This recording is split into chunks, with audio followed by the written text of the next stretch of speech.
안녕하세요. 플래닛 성형외과 대표원장 신동우입니다. 우리가 안티에이징이라고 하죠. 사실 이제 젊어 보이게 하는 이런 수술들은 굉장히 많은 수술이 있습니다. 가장 기본적으로 안면 거상술이 있을 수 있겠고요. 위에서부터 보자면 이마 거상, 그 다음 중안면 거상, 그 다음 목 거상, 그 다음 이중턱 근육 묶기 등등 있을 수 있겠고요. 눈 쪽으로 봤을 때는 상안검, 하안검도 안티에이징 수술에 다 포함되는 개념이라고 보시면 되겠습니다.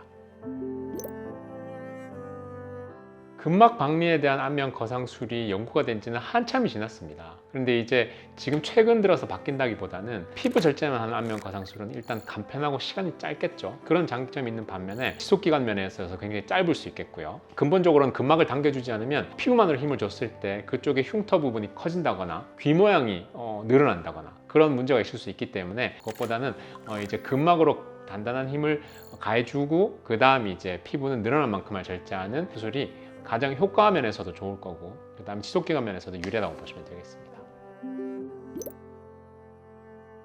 사실은 이제 일자절개라든지 이제 하나로 연결된 절개는 사실 앞에서 봤을 때 좀 많이 드러나 보일 수가 있습니다. 이주연골은 보통 이주연골 위쪽으로 해서 보이지 않는 흉터를 만드는 것이 보통이고요. 그렇게 하면서 이제 어쩔 수 없이 귀 앞쪽은 절개가 갈 수밖에 없어요. 하지만 이제 이주연골을 뒤쪽으로 숨김으로 인해서 흉터를 좀 나누는 거죠. 그렇게 하게 되면 사실 시간이 지나면서 흉터도 덜 보일 수 있겠고요. 근본적으로는 우리가 봉합했을 때 그 부위의 피부에 대한 장력이 많이 가해지면 안 됩니다. 그렇기 때문에 근막은 충분히 당겨주되 피부는 늘어난 만큼만 절제해주고 봉합을 층층이 꼼꼼하게 하는 것이 중요하다고 보시면 되겠습니다.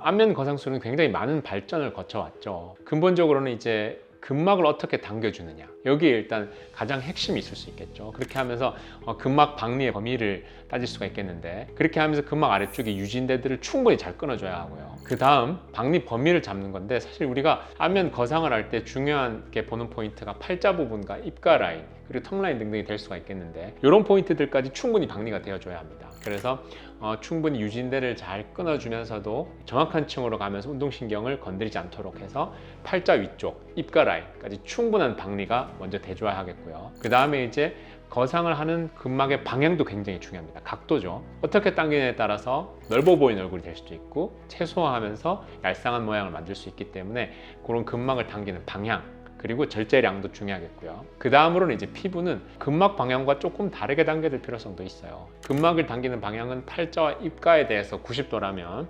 피부를 당기는 방향은 그거보다 더 각도를 높여서 광대가 넓어지지 않으면서도 확실한 효과를 내는 방향, 이런 것들이 이제 좋은 결과를 내는 방법들이라고 할 수 있겠고요. 그리고 수술하는 방법도 중요하지만 정확한 봉합, 그것도 굉장히 중요한 포인트 중에 하나라고 보시면 되겠습니다. 그 다음에 수술을 했다고 해서 수술이 끝나는 것이 아니라 수술 끝나고 나서 추후 관리를 어떻게 하냐에 따라서 회복 기간을 줄이고 이제 빠른 회복을 유도하는 것이 굉장히 중요하다고 하겠습니다.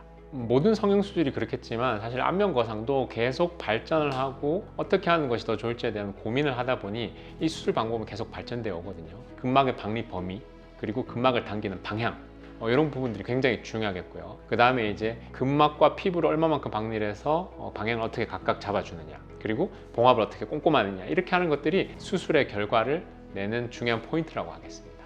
지금까지 플래닛 성형외과 대표원장 신동우였습니다. 감사합니다.